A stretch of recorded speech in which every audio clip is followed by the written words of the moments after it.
Greetings, fellow YouTubians.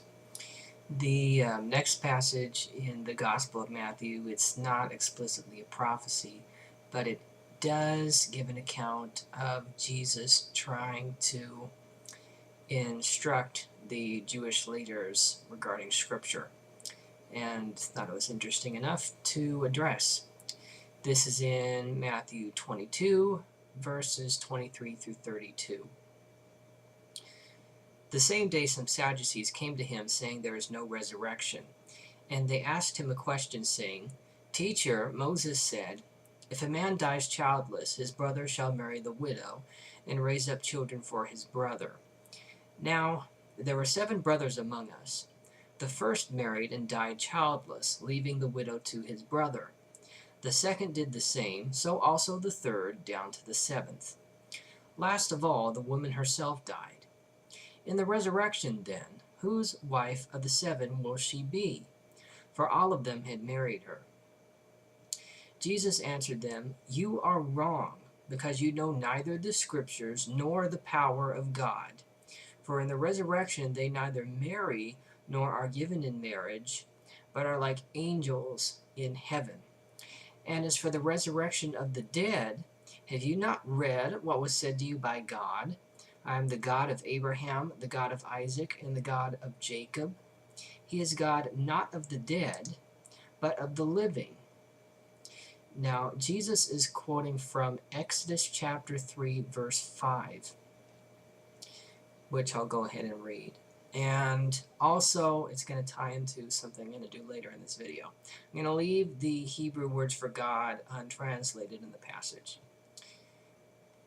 Moses was keeping the flock of his father-in-law Jethro, the priest of Midian. He led his flock beyond the wilderness and came to Horeb, the mountain of Elohim. There the angel of Yahweh appeared to him in a flame of fire out of a bush. He looked, and the bush was blazing, yet it was not consumed. Then Moses said, I must turn aside and look at this great sight, and see why the bush is not burned up.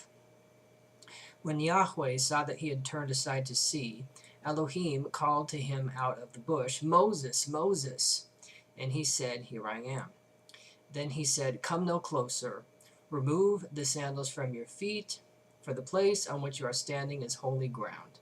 He said further, I am the Elohim of your father, the Elohim of Abraham, the Elohim of Isaac, and the Elohim of Jacob.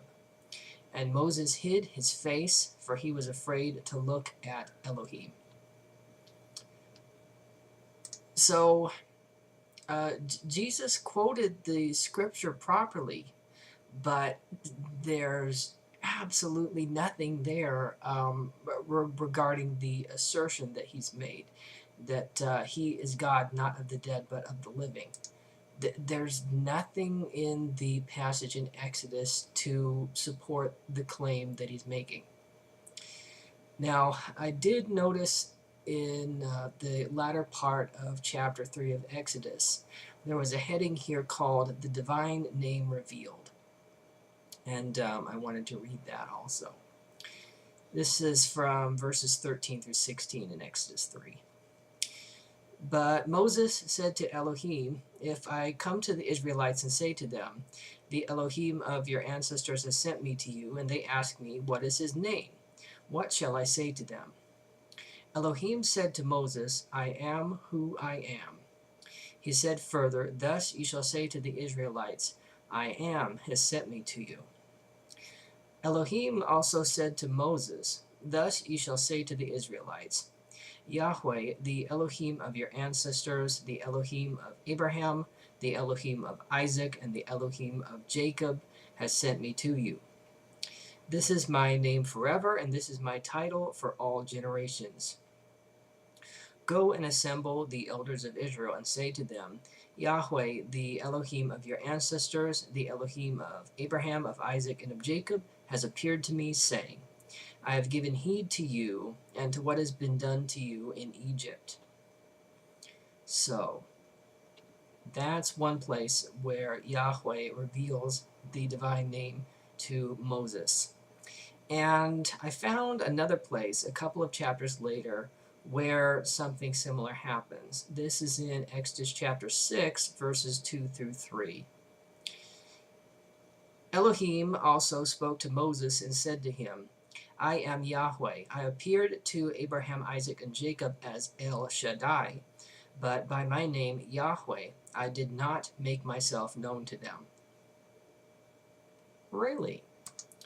I found this in Genesis chapter 15.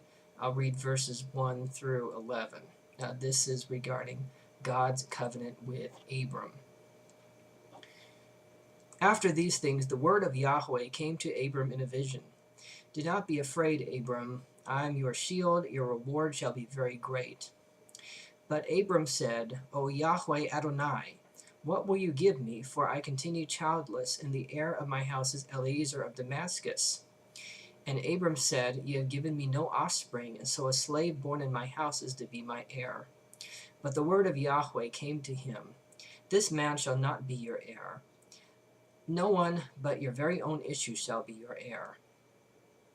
He brought him outside and said, Look towards heaven and count the stars, if you are able to count them. Then he said to him, So shall your descendants be. And he believed Yahweh, and he reckoned it to him as righteousness. Then he said to him, I am Yahweh, who brought you from Ur of the Chaldeans, to give you this land to possess. But he said, O Yahweh Adonai, how am I to know that I shall possess it? He said to him, Bring me a heifer 3 years old, a female goat 3 years old, a ram 3 years old, a turtle dove, and a young pigeon. He brought him all these and cut them in two, laying each half over against the other, but he did not cut the birds in two. And when birds of prey came down on the carcasses, Abram drove them away. So, Exodus 6, 2 through 3. Yahweh did not make himself known by the name Yahweh to Abraham, Isaac, or Jacob. Genesis 15, Yahweh reveals his name as Yahweh to Abraham.